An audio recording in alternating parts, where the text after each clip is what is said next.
Hi, it's Kassy, Artist in Residence with Imagine. I'm using mixed media techniques and products to make these beautiful Christmas cards.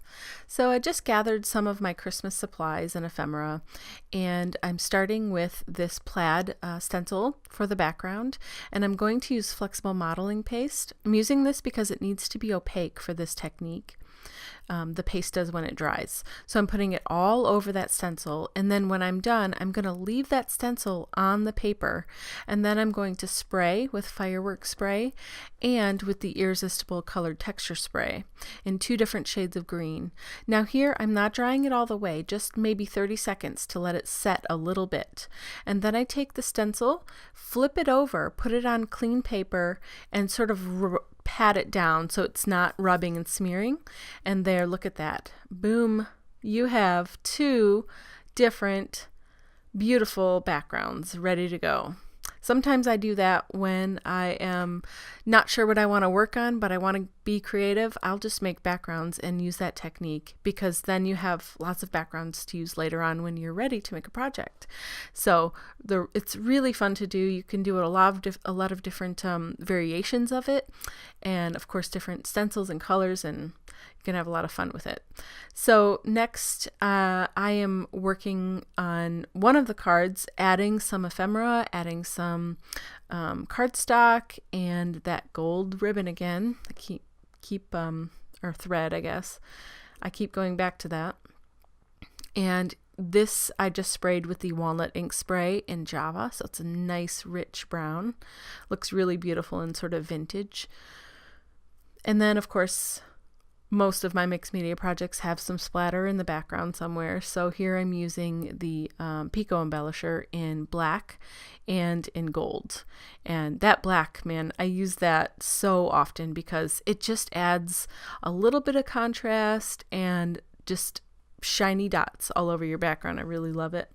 So I'm letting that other background dry now and moving to the other one, and I'll keep doing that, just kind of move back and forth. When I'm working on, when I create 2 backgrounds like that at once, and I'm working on both of the cards at the same time, I feel like it saves time, and when you're done, you've got 2 great cards to use for whatever the occasion, right? So for this background, I decided I wanted to use Love Letter colored texture spray. Looks like little red berries all over the background there. It's really pretty. And of course that black Pico embellisher again, because it's gorgeous. All right, so that other background is drying, and this one is now dried. Really takes less than 5 minutes for those splatters to dry, so not too long. So the next step is going to be just sort of deciding on your layout and then starting to stick everything down. I always use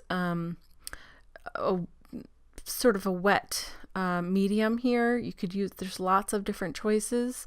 You just want to make sure that you put enough down so that it's not going to go anywhere, so that when you give this card away to someone at Christmas time, that pieces aren't going to fall off of it. So just make sure you put a generous enough amount. And then I have these 5.5 by 5.5 inch card bases that I got in a pack, and just going to stick my card front onto that, and boom, there we are, all done. Super quick. We're moving back to the other card. It's dried. I've decided on my layout. I've cut out a few of those little snowflakes there and put one on the top, and gonna do the same thing here. Use that tear it tape, works fantastic, paper to paper, and just gonna stick down that card front onto the base. So now I have 2 cards ready to go. I'm ahead of the game for once for Christmas cards. This was really fun to do. These cards were really fun to make, and again, this technique for creating these backgrounds was wonderful. It just is easy and quick and fun. So I hope that you enjoyed this video, and as always, for more inspiration, please visit imaginecrafts.com.